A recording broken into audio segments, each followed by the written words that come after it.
So since all the mid lines got nerfed, the meta has opened up quite a decent bit, and that has led to a lot of underrated options seeing more use. But out of these options, which are the most underused still? Today, I want to talk about my picks for the top 5 most underrated weapons right now, and this list is not going to include Dreadrigger. I already covered it in this video. And to clarify, this list is weapons that are underrated, which means I think they are better than how they are commonly received. That does not mean they are bad weapons that I think are good. These can include good weapons I think are great. And that holds true for the first weapon on this list, the Mint Decavitator. Now, I've already rated this weapon pretty damn high. Since its release, it's been doing nothing but trending upward. However, I think this weapon is better than just pretty good. I think this is a top 5 weapon in the game, and arguably one of the best slayers. So why? Well, that's because I think Mint has 3 powerful strengths that when combined make it a very ridiculous weapon. The first one is its flexibility. Mint is actually pretty okay at painting with either of its slashes, which means sometimes it can play a little bit more patiently if it needs to. The second of which is its damage. Mint does 40 and 80 damage. I've talked about with Bucket before why 70 is a good damage number, but one of the biggest flaws with it is bomb defense breaks its ability to combo with bombs. Mint does 80. That's going to work with bombs. It will also work with 28 damage weapons like Splash, and even weaker hits like the outside of Burst Bomb, making combos with Mint extremely consistent. And 3, it's staple as a bubble weapon. Sustain specials have become a lot better recently, especially Big Bubbler and Crab Tank, and Mint, in my opinion, is easily the best bubble weapon.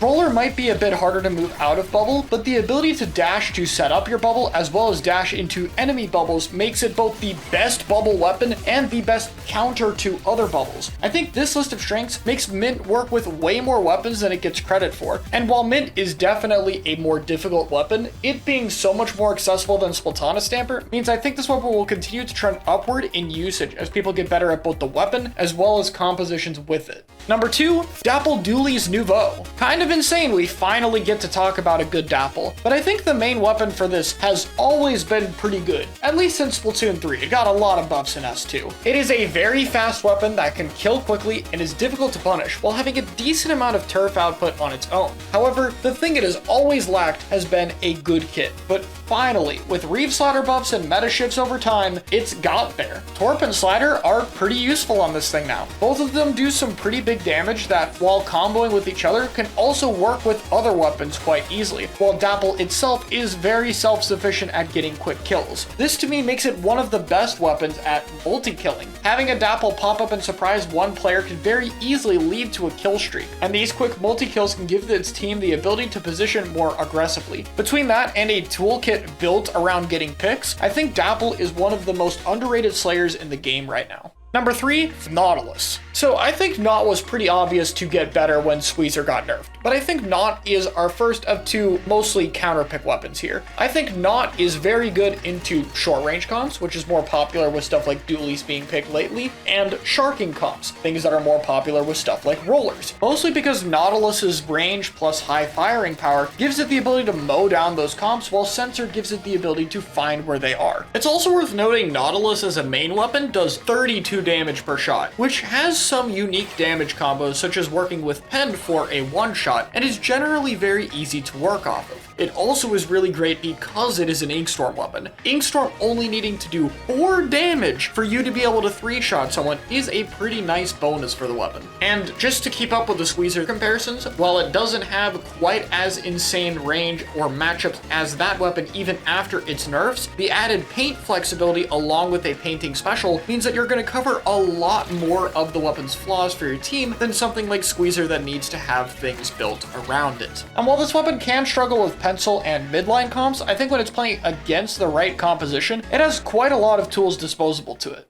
Number 4 is the Vanilla Flingza Roller. I've talked about this before with that Tent Brush team in Area Cup, but that's not exactly why it's here, though it deserves some credit for being good there. I think Flingza can be pretty good at dealing with dive, since it's pretty good at defending itself compared to other anchors with its horizontal flick and ink vines helping to do major damage to opponents rushing up close to it. And its Tena missiles give it a good way to scout out sharking opponents or deal with longer range options, which are more useful in this meta. It's also worth noting that while Flingza's verticals don't do too much slash damage at a distance, 40 is notable to combo with a lot of other weapons, like Mint's Charge Slash, most of Range Blaster's Shot, Slosher's Slosh, and Stamper's Charge Slash, just to name a few examples, meaning you do get value trying to poke enemies with it. However, I think Flings' main claim to fame right now is its synergy with Edit Splatling. I think Edit's been a relatively underrated cooler option, but one of the big problems with it is it's typically ran as the anchor in the comp, which I don't think fits it. This thing has less range than a Nautilus, and yeah, it can pain and get a lot of coolers, but it doesn't really feel like an actual anchor weapon. Sometimes it gets paired with other anchors, but it's never really been with anything that works with it because those are often slow weapons that, paired with Edit's long charge time, create too many problems. However, Flings both has the tools to be able to deal with longer range anchors Edit comps usually struggle with, and the ability to be more defensive and cover paint. This also means between Edit and Flings, you have so much turfing power that you can afford to run double midline. We saw this a little bit in Area Cup with Slosher and Mint as a counterpick to the Dapple team, combining the two things I just talked about in one.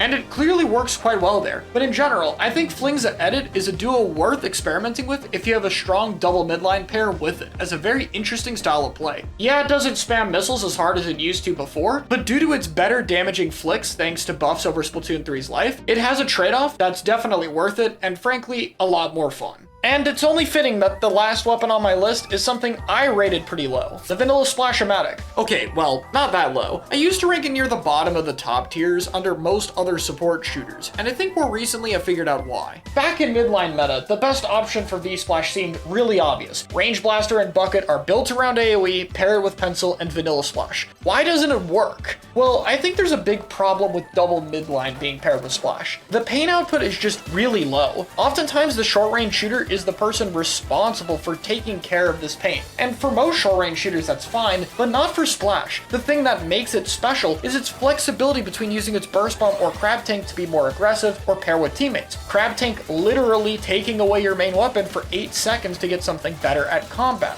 which I feel clashed too heavily with what you needed out of a short-range shooter in the midline comps. However, now with more comp styles, I think there are a lot more things that have numbers able to work with Splash, including, in my opinion, the most notable being Mint. I think V-Splash slots perfectly with Mint plus Slosher, which I think is one of the best midline combos in the game. Its Burst Bombs work exceptionally well with Mint and Bucket, and due to Bucket's Tri-Strike and Mint's flexibility between the main weapons paint and Bubble, there is now enough paint to where I think Splash can afford to be more flexible, which now gives you a short-range weapon able to be better at fighting, contributing with chip damage, and being aggressive with a more powerful sustain special. Also, Crab right now is really good. Bubble's been much more popular as of recent, and Crab is much better at dealing with it compared to Zuka, while also stacking well with Bubble for that sustain I already mentioned. And now that Booyah Bomb got a pretty drastic buff, it also synergizes very well with that, as well as being very good against it due to the high damage mode being nice at shredding it. It's the good old synergy we saw at the very beginning of the game back once again.